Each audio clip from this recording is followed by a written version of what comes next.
Christmas यानी कि celebration और सेलिब्रेशन यानी कि केक्स। यही कारण है कि चाहे जो भी हो, खुशी का मौका हो, केक कटिंग तो अब जैसे ज़रूरी हो गई है। लेकिन अगर आपको ऐसा लगता है कि केक और क्रिसमस पश्चिम से आए, तो ऐसा बिल्कुल नहीं है, क्योंकि एक समय में क्रिसमस मनाने का सबसे ज़्यादा विरोध ईसाई धर्म गुरुओं ने ही किया था। नमस्कार, मेरी क्रिसमस, आप देख रहे हैं समाचार प्लस झारखंड बिहार और मैं हूँ आपके साथ प्रभा शर्मा। जी हाँ, दिन काफ़ी खास है आज, इसलिए आज के शॉर्ट वीडियो में इसी खास दिन के बारे में कुछ खास बातें करते हैं। केक और बेकिंग दोनों चीज़ों को लेकर एक आम भारतीय धारणा है कि ये दोनों वेस्टर्न कुकिंग स्किल का हिस्सा है, जबकि हकीकत इसके बिल्कुल उलट है। जी हाँ, बेकिंग का इतिहास 100 या 200 नहीं बल्कि 7000 साल पुराना है। और सिर्फ बर्थडे केक ही नहीं, बल्कि कई तरह के केक होते हैं और ये मीठे हों ऐसा भी ज़रूरी नहीं। एग्जाम्पल के तौर पर समझे तो दक्षिण भारत की हमारी इडली भी एक तरह का राइस केक है। वैसे तो बेकिंग और कुकिंग में एक बेसिक सा फर्क है, लेकिन कुकिंग को आर्ट माना जाता है और बेकिंग को स्किल।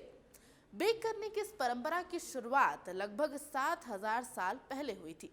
आधुनिक यूरोप के क्रोएशिया में सबसे पुराने तंदूर मिले हैं और इसके करीब 2500 साल बाद मिस्र के लोगों ने खमीर का इस्तेमाल करके रोटियां पकानी शुरू की और ईसा के जन्म तक आते आते रोमन युग में बेकिंग खानपान का एक अहम हिस्सा बन गया।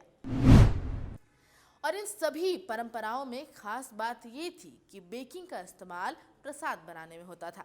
माना जाता था कि इसे बनाने में हाथों का कम इस्तेमाल होता है, रोटियां आसानी से फूल जाती हैं और लंबे समय तक प्रिजर्व करके रखी जा सकती हैं। वैसे तो लंबे समय तक बेकिंग की परंपरा में खास बदलाव नहीं आया, लेकिन मेडिवल यूरोप में केक अमीर और गरीब के बीच का अंतर बताने वाली डिश बन गई। इसमें इंटरेस्टिंग बात तो ये है कि मेडिवल यूरोप में केक के महंगे होने का कारण भारत से जुड़ा है।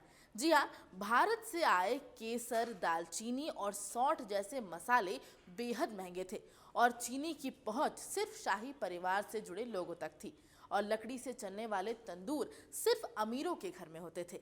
गरीब घरों में मीट पाई, बाजरे और जौ के केक और ब्रेड ही खाने को मिलते थे। अमीर घरों में तमाम तरह की पेस्ट्री और नरम केक बनते। आज भी आपको फ्रांस में ब्रेड बेकरी और पेस्ट्री शॉप अलग अलग देखने को मिल जाएंगे। एक और जनरल नॉलेज की बात, भारत में केक काटकर जन्मदिन मनाने की शुरुआत रविंद्रनाथ टैगोर की भाभी ज्ञानदा नंदिनी देवी ने की थी और गुरुदेव उन सबसे शुरुआती वयस्क लोगों में थे जिनका जन्मदिन भारत में मनाया गया।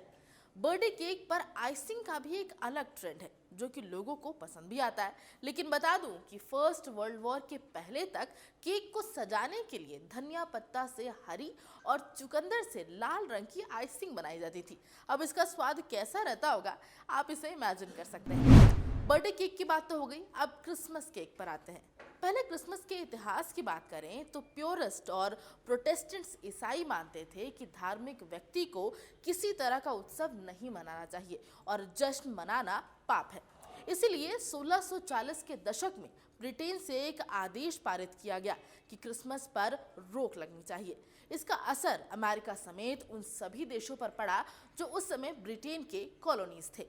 इन रेस्ट्रिक्शंस में नाचना, क्रिसमस से जुड़े नाटक करना, खेल खेलना, क्रिसमस कैरल्स गाना, खुशी मनाना और ड्रिंक करना शामिल था। क्रिसमस ट्री लगाना और उसे सजाना भी बुरा माना जाता था। और तो और पाई और पुडिंग बनाना भी अपराध था और क्रिसमस वाले दिन सभी का काम करना और दुकान खोलना जरूरी था। हालांकि 1660 में जब चार्ल्स ब्रिटेन के राजा बने तब उन्होंने ये प्रतिबंध हटा दिए। हालांकि कई कॉलोनीज और कट्टर ईसाई संगठन 1870 तक क्रिसमस से दूरी बनाए रहे। अब आखिर में क्रिसमस से जुड़ी कुछ अलग परंपराओं के बारे में बता देती हूँ, जिसके बारे में बहुत कम लोगों को पता है। दुनिया के ज्यादातर देश क्रिसमस 25 दिसंबर को मनाते हैं, ये तो सभी को पता है, लेकिन रूस और आर्मेनिया जैसे कुछ देशों में क्रिसमस 7 जनवरी को मनाया जाता है। कारण कैलेंडर की गड़बड़ी। जिन देशों में ऑर्थोडॉक्स चर्च था और जूलियस सीजर के नाम से प्रचलित जूलियन कैलेंडर चलता था, उनमें और ग्रेगोरियन कैलेंडर में कुछ दिनों का अंतर था।